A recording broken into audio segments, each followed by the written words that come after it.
just imagine what this guy is going to do in the slot against the number 3 cornerback. I know. I can hear the chattering of teeth by the Cowboy fans who are scared of this offense. Get ready for a shakedown. Prepare for a shakedown.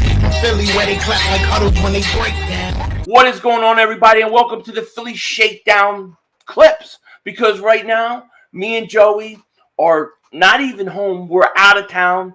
Joey's doing his thing. Philly 500 is been put to work by his wife. I got a lot of chores to do.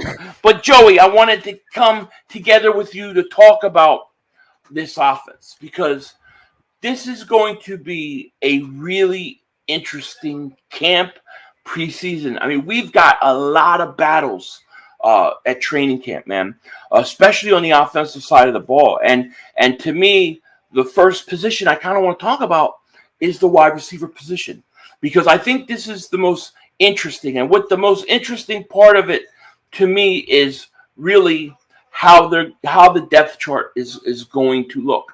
What is going to happen with Jalen Reagor? What are your thoughts going into camp with this offense? Yeah, I think you discussed even the wide receivers. I mean, I want to see if they actually move some of these guys around. If it's not just going to be A.J. Brown and Devontae Smith on the outside, maybe Nick likes to make these receivers intermediate. I'd like to see if they're going to keep Quez as the number 3. If they're going to sprinkle in some Zach Pascal. What they're doing with Greg Ward. I mean, they're going to have about 12 receivers altogether for camp. So with Josh Hammond and Weefall and some of these other guys. And I think Britton Covey, Devon Allen, your 2 speedsters that are more special teamers that I'm really interested to see what they do. Maybe one of them can actually help this offense as like a Tavon Austin type gadget receiver if that's what they want to use them as. I think A.J. Brown, and I think what's really good about it, too, is you have a lot of connectivity with these wide receivers, and Jalen Hurts has done really well with just these bonds of what he's had with some of these guys, even with A.J. Brown, being best friends with A.J. Brown, working out with him every single offseason. They've actually worked out multiple times, even before training camp. They had some photos a few days ago. So obviously they're going to have a lot of connections with each other, and I think they're putting in a lot of work. You have to put in a lot of work with these receivers, so it's looking really good right now. It looks really interesting, and one guy I want to talk about when it comes to receivers is a guy because last week we kind of talked about breakout players, and I feel like I kind of shorted Quez Watkins because I really think Quez Watkins could have a breakout year. And maybe it's not as a starter or a Pro Bowler, but I think as a deep threat, as a third wide receiver, I think this is a guy that could put a lot of fear in defenses with his speed. He could be the Eagles' big play guy. He could have.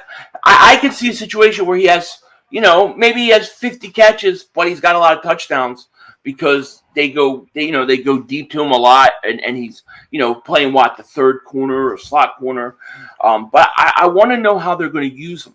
That's the question. Is Pascal coming in to be your third wide receiver? Is he more of a third receiver in third down situations? Like, how are they going to use Watkins and Pascal? Not to mention Reagor. Reagor is a first-round pick, and as long as he's on the roster, would the Eagles really make him the 4th or 5th wide receiver on this team? That's the question. I don't know. I mean, we haven't heard any news on Reagor. If there's any, we've heard that maybe he was on the trade block and the Ravens, maybe the Ravens tried to get it, acquire him during the draft, and the Eagles just either wanted too much for him or they just backed out, one or the other. But I feel like there's just way too much in front of Reagor right now. On top of just his personal life, there's just so much going on. I feel like he just needs a fresh start somewhere else. Yeah. And I just think there's just no room for him anymore. So they should just get what they can get for him. So we are going to take a loss from getting rid of him regardless. But I just think with, Zach Pascal, I mean, he's a big body receiver. I've watched a lot of film on him too because He reminds me of Zach Ertz a lot with his, like, the top of his route, like the break of his route. He's, like, really quick coming out of breaks. He's a big body. Nick knows how to use him well because when he was the offensive coordinator for the Colts, I mean, Zach Pascal, I think, was the number 2 receiver, I think, averaging 600 to 700 yards in 2 seasons, which isn't bad. But Quez Watkins with 647 yards last year, 2 drops the whole entire year. But not even that, though. It's like Jalen Hurts missed so much missed opportunity with Quez. Quez could have been probably a 900 to 1,000-yard receiver last year. Just imagine what this guy is going to do in the slot against the number 3 cornerback. I know. I can hear the chattering of teeth by the Cowboy fans who are scared of this offense. They are scared. Yeah, receiving to me, I think offensively, probably the receiving core and that battle is going to be probably the most interesting for me in camp. You know, and one guy who's not there as a wide receiver is J.J. Arcega-Whiteside, because Mary Poppins is now a tight end. What are your thoughts on the tight end? Because listen, we got Dallas Goedert, but really we don't have an established a number 2 right now. It's another very interesting battle at tight end. If you were going to make JJ a tight end, you should have just did it last year for the amount of catches they even tried to throw to him. I mean, you have him on the field as literally a wide receiver, and you're wasting him as a position to be on the field. And now you're making it more obvious if he's going to block, because that's all he's really been doing. We have 3 receptions for the year, whatever it was, those times where they kind of took advantage of it because they don't pass him. So it kind of, it surprised teams that we actually passed him those few times. But I think right now I think Goddard is going to have a fantastic year this year. I think he's going to come into his own. I think ever since Zach Ertz left, he's coming to his own a lot more, and kind of, he's not that number 2 anymore. I think he's coming to his own as a player. But, I think Jack Stahl, and he's more of a blocking tight end. We gave him the most undrafted free agent money last year, and he's more of a, like I said, a blocking tight end, but they should at least try to throw some passes to him. But Grant Calcaterra is another one in the 6th round from SMU that we drafted, and him and Jalen Hurts played at Oklahoma. There's a lot of, they have a lot of connection as well. And, I like his he high points the ball really well. His route running is really good. He's a big body. He can stretch out for the pass. For the catch, I think he's really good. And I think, Tyree Jackson's probably going to be a guy that, second year going to the tight end position, 6'7", big hands. I mean, if you really have to, you got to put him on the shelf. Put him on the shelf. Put him on IR. Just leave him there, because I feel like there's something there with him when he's healthy, and they should at least, I would stash him too. I think he's got tremendous ability, tremendous upside. Calcaterra, however you say it, he looks like a player to me. He reminds me a little bit of Ertz. I'm not saying he's Ertz, but just his style wise, he comes off a little like Ertz to me. I think Arcega-Whiteside, to make it on this team as a tight end, it's not going to be blocking. He's going to have to be a receiving tight end, because he's going to be on the smaller side. So it's going to be interesting. Obviously, we don't have a number 2 tight end, so it's going to be interesting. And another offensive position battle, I think, we'll give you 2 more. One, the right guard spot. Do you think that's Sayamalu's job? Do you think Driscoll will fight for it? Will they give Juergens an opportunity? Because they did say they would be cross-training Juergens.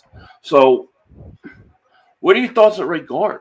I think it might be a 3-man battle for that spot, because even if Driscoll loses that spot, and we don't think he's great, we don't think he's bad, but we think that Driscoll is solid. And maybe if Lane Johnson retires, maybe Driscoll will be the next, maybe the future right tackle, because I think he plays that position really well.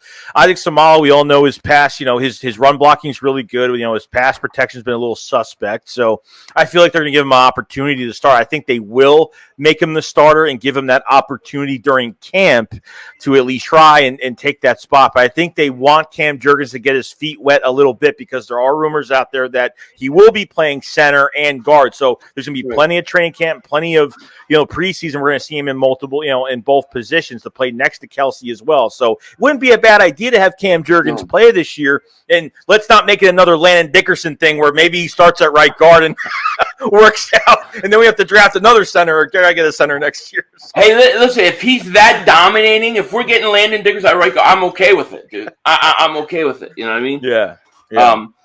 But yeah, no, totally. And there's one other position I want to talk about, and it's the quarterback position. And it's not really a competition in terms of fighting for a spot, but watching Carson Strong is going to be very interesting, because this is a guy, 6'3", 220. The guy has a big arm. He's got a big arm. And I think he's a developmental project for the Eagles, but he's probably, knowing how they like to play their starters in preseason, he's probably going to play a lot, man. I see him being a guy that they hope is a third quarterback that could be a backup next year. But I'm really going to be fascinating to watch him out there on the field. Yeah, we saw clips, and I remember we saw early clips of him just throwing the ball. Like, it was crazy just how strong his arm is. It's nuts. Carson Strong, get it? Yeah. Yeah. So he's got Carson Strong has a strong arm.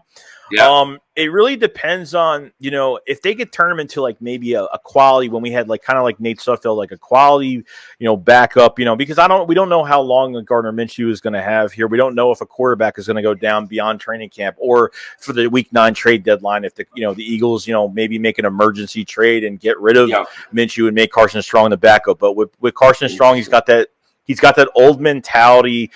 He's an old mentality quarterback in the pocket. I mean, he doesn't climb the pocket that often. I mean, he just sits and he throws the ball. It kind of reminds me of Sam Bradford a little bit, but between the neck injuries, the ACLs, right. I mean, he's got bad knees. So it's something you have to watch out for. This man really can't get touched because I feel like he could get injured again, but I'm excited. I think what's really important is going into training camp, going into the preseason. How many quarterbacks have we had that couldn't even give our guys good looks? Like there's guys trying to make the team, and these quarterbacks that we bring in can't even throw the ball. So if Carson Strong has a good arm right now and his accuracy gets a little bit better from these coaches, we might see some good things. So I think we're going to see a lot of Carson Strong because I don't expect Jalen Hurts and those starters to play that much. Unfortunately, at all. So it's going. Unfortunately, it's going to be interesting. But just to let everybody know, July 23rd, Philly Shakedown podcast returns for season 2, 3 days before training camp. Look for us then. It should be a lot of fun. With that said, Joe, anything else to say, man, on the way out? That's it. I'm excited for training camp, excited for all these competitions that are coming around us. So I'm excited. Absolutely. All right, guys. With that said, we'll talk to you later. Take care. And don't be a dingbat. And don't be a dingbat. It's a shakedown. Don't you frown. Here comes Philly Shakedown. Let's go.